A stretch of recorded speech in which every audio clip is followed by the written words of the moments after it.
In the spirit of reconciliation, Yellow Ladybugs acknowledges the traditional custodians of country throughout Australia and their connections to land, sea, and community.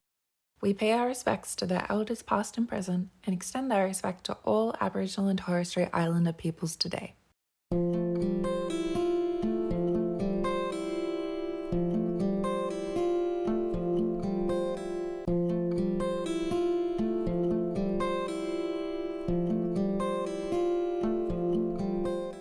So my name is Chennai, she, her, and I am one of the co-directors of Rainbow Muse Clinic. And we do lots of different kinds of therapy, like psychology, art therapy, play therapy. Well, it's a real tough one. The best advice, which I wish I could follow myself, is to live a life that is constantly preventative of burnout. That's the ideal. That's what I aspire to, and I'm not there. So asking for help in those areas. I know for myself, I need naps. So I sometimes even in the middle of a day sneak in like little naps.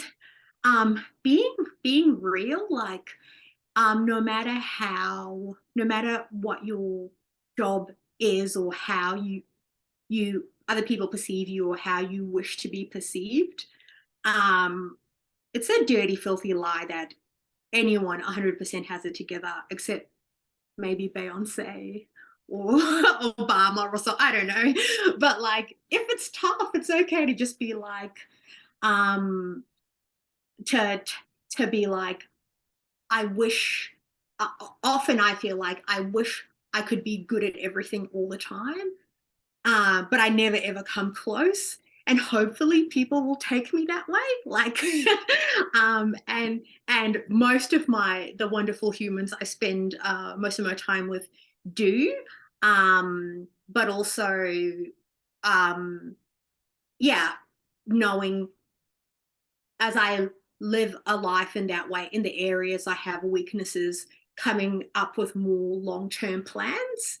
If I need to do more of this is going to fall. Can I get help with this? Where are the barriers? And starting to communicate with with people that may not have similar neurology, who don't understand things. Explanations can be helpful to them. I was speaking to my accountant this morning, and he goes, I didn't hear from you for months. And I said to him, I struggle with object permanence. If you don't contact me, you don't exist. So if you need me to be doing something, yeah, you got to email or call me. All right, who are you? Unless I can see your number. And he's like, that's really helpful.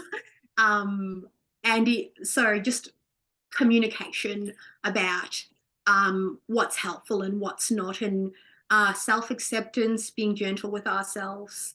Um, I putting different strategies in place. Stuff like habits and routines and that kind of stuff are an area of weakness for me, where I might consider spending more time with like a coach or something to help me. So we can also, when we see we're consistently getting into further burnout, there's burnout we can't avoid because of ableism, systemic issues, blah, blah, blah.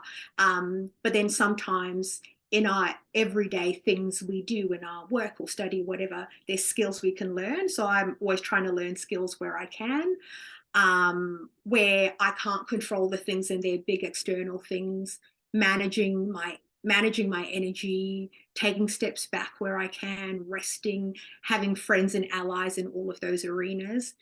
And when it comes to health, I know for neurodivergent folks, like just being healthy can be challenging, as far as we may not be able to eat a nutritional diet in the same way as other people. If I can't eat a wider range of vegetables, making sure I can grind them into a smoothie and still get enough um, variety of nutrients into my body to have the energy to prevent the burnout, and making it clear that it's okay to get it into your body in different ways. It doesn't have to be in the same way. For children, and for adults too. Adults adults are welcome to their sustagen breaks and their whatever, not just the little ones.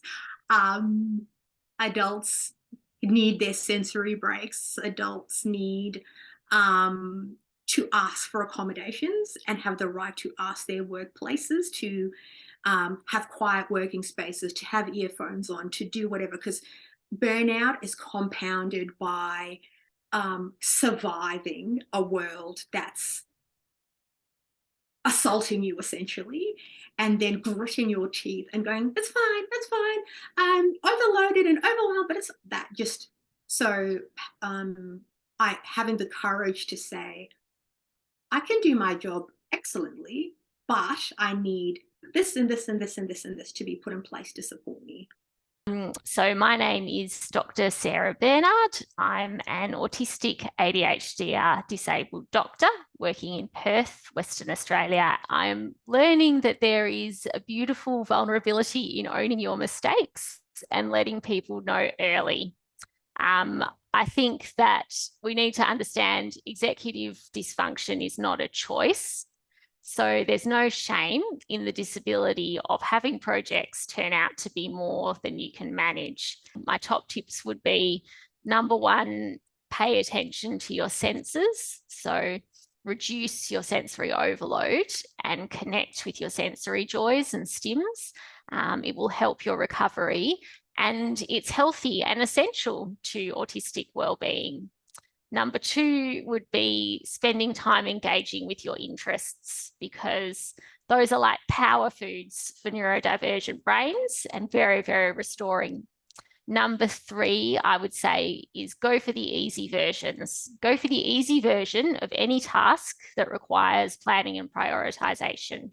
So eat your easiest foods, wear your easiest clothes, shamelessly say no thanks to any social activity that sounds like hard work. Just do the bare essentials and save your energy for recovery. Number four would be spend time connecting with community in a way that's easy for you. So text message, online socializing, parallel play, info dumping, those are perfect ways for neurodivergent people to connect. And finally, number five is trust yourself. Your burnout is just your brain and your body telling you that you need time to process events, or you need time to recover it.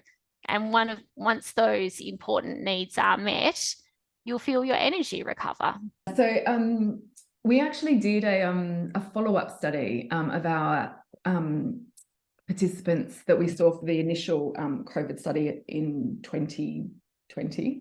And we're still in the process of analysing those data, but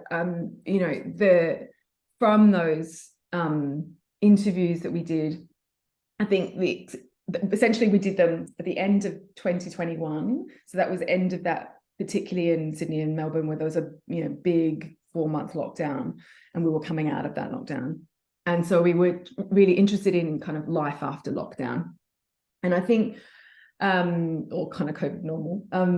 And those interviews kind of suggested that it was very mixed for many autistic people and their families, probably not surprisingly. So on the one hand, kind of many, were worried about their own health, or the health of their loved ones.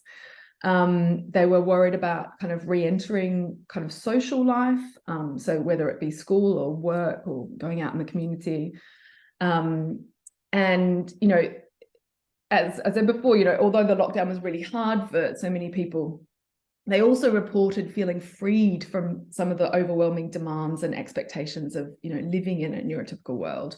And so having to re-engage with environments and people that are often inhospitable, I think has been really hard for people, particularly when things weren't, they weren't prepared. So we had conversations with our participants around schools and what schools were doing, or in lots of cases not doing, to help kind of reintegrate children back into school.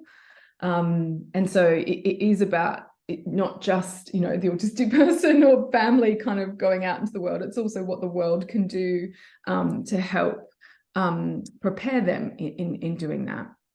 But on the other hand, so that's all the negative stuff. But on the other hand, like, we know that, at least from our work, that many people deeply missed, you know, those physical interactions with family and friends and being, you know, in the workplace and those kind of things. And so I think that they miss that sense of belonging that comes from that sort of kind of social contact, particularly the incidental social contact. And I think that, you know, we know that that's so good for people's mental health and sense of well-being. So I think there are those two, you know, there are both pluses and minuses about kind of COVID normal, even within the same person.